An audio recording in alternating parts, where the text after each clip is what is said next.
Superman 42. Peter J. Tomasi and Patrick Gleason. Patrick Gleason also doing the art.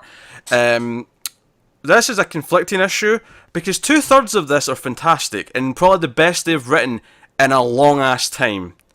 The first third of it in Bizarro World is a tedious mess to read. I think it's more half and half than third. I remembered it as 2/3, maybe because I like the second half more. But regardless of the fractions, look at him critiquing. He's just I need to fix that point. The fractions off. Say, a third that feels generous. Maybe this is I really didn't like that first chunk that I'm making it longer in my mind. In case you guys don't remember, me and Connor both really enjoy Bizarro as a character. I know, Pete, how do you feel about Bizarro as a character? I like Bizarro. I may not have the fetish for him that you two do, but I quite enjoy Bizarro. Okay, well, I wouldn't call it a fetish, but, we enjoy it. And Bizarro can be fun in small doses, and this proves that, because when you have to read 10 pages, and it's all in Bizarro, from the narration boxes to the dialogue. It's just annoying to read. Yeah. And Bizarro language, like any other language, has certain rules. And, when you're reading it and you're deciphering it, you don't need speed bumps thrown in there because it's something that Tomasi and Gleason decided to add to the characters. I was constantly having to stop and just think about what I just read in a speech bubble just to make sure I understood what was the intent. Here's the thing. After a few pages, I stopped doing that because I was like, there's too much of this. I'm not spending all day reading this. By the way, I just checked. John and Kathy show up on the 14th page, and then there's 6 pages after that 14th? Out of Bizarro Land. Really? Yeah. That shows how much I liked the back chunk of it then, because I remember that being more of it. 6 pages of that back chunk. Because I really liked that back chunk. Yeah. The first chunk, not so much. Yeah, no. I honestly, there's a point where a bit after the full page of John Bizarro, we're doing the thumbs down. Mm-hmm.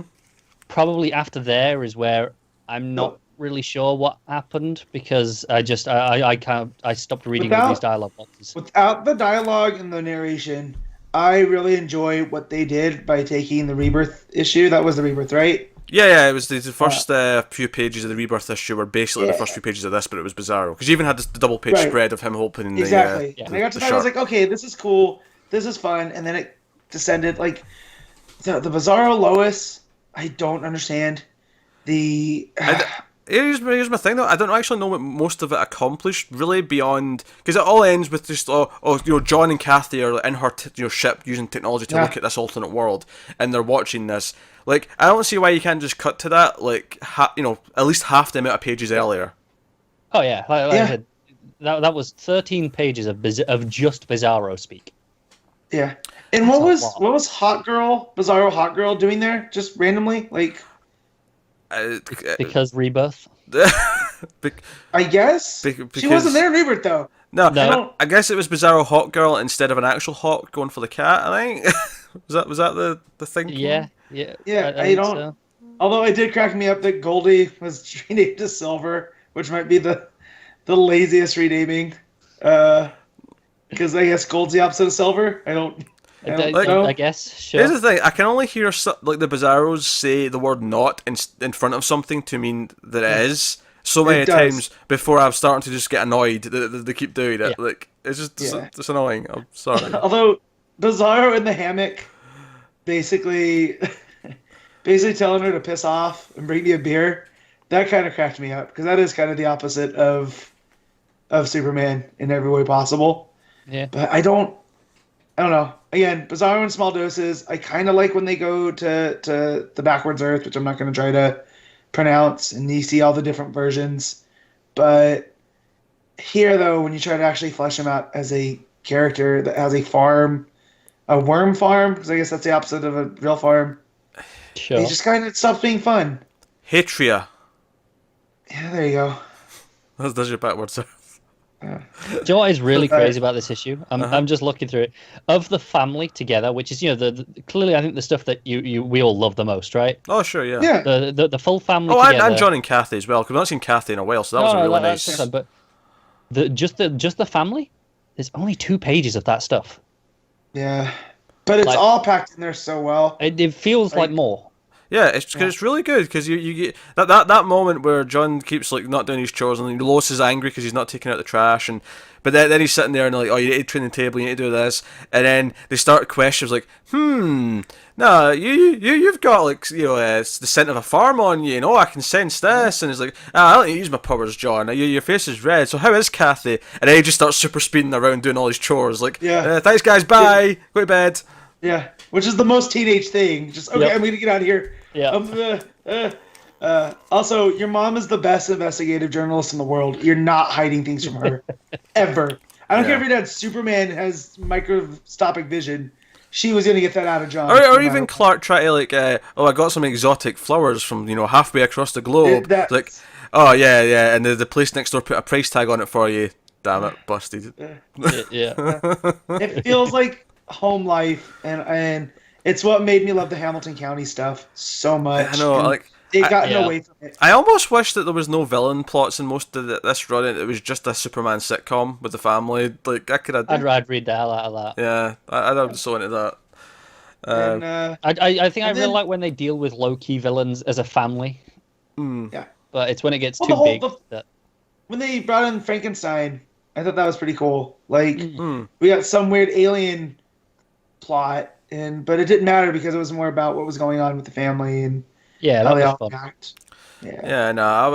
I was in love with the John and Kathy stuff. I loved their relationship. I'd forgotten how much I was missing it, and then I seen them together, and I was like, oh shit, we've not had this in so long. And then all the stuff with the family, and obviously Bizarro, son of Bizarro, shows up at the end. Boy-Zaro, that's what they're calling him. And he and I'm like, okay, I'm hoping that now that we've got him in the real world, like now it's just a case of dealing with him, and we'll have fun with that. If they cut back to Bizarro world again and like start doing more scenes, I'm out.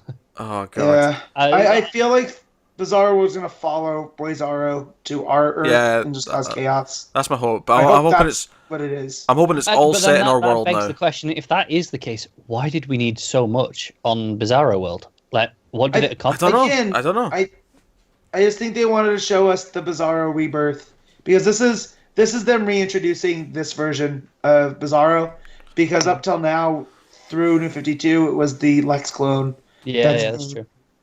That's in Red Hood, so it almost acts like a de facto Bizarro rebirth, and that's okay. But again, we don't need the duration and dialogue. I get the feeling that this came from them sitting around going, yeah, this is a really cool idea. We should do this. We should do like the first issue of Superman Rebirth, but as Bizarro, and do like half the book as that, and we'll do it all in Bizarro speak. Do you know what it reminds me of actually? And Connor will get this. It reminds me of Star Trek Discovery, where they went through the authenticity. They went through the effort to have all the Klingon scenes be completely in Klingon with subtitles. But the problem is that it was really annoying to listen to. So after a couple of scenes, you appreciated that they went to the effort, but then you went, oh, this is really annoying. Just speak in English, please. Like, this is getting. At least with that, there was subtitles that I could read. This isn't translated for me. I have to do the work. Yeah, that's true. That's true. But yeah, so I really like the back half of this. Like, I loved it. It's the best Superman that this book has been since Black Dawn. Since before Black Dawn, yeah.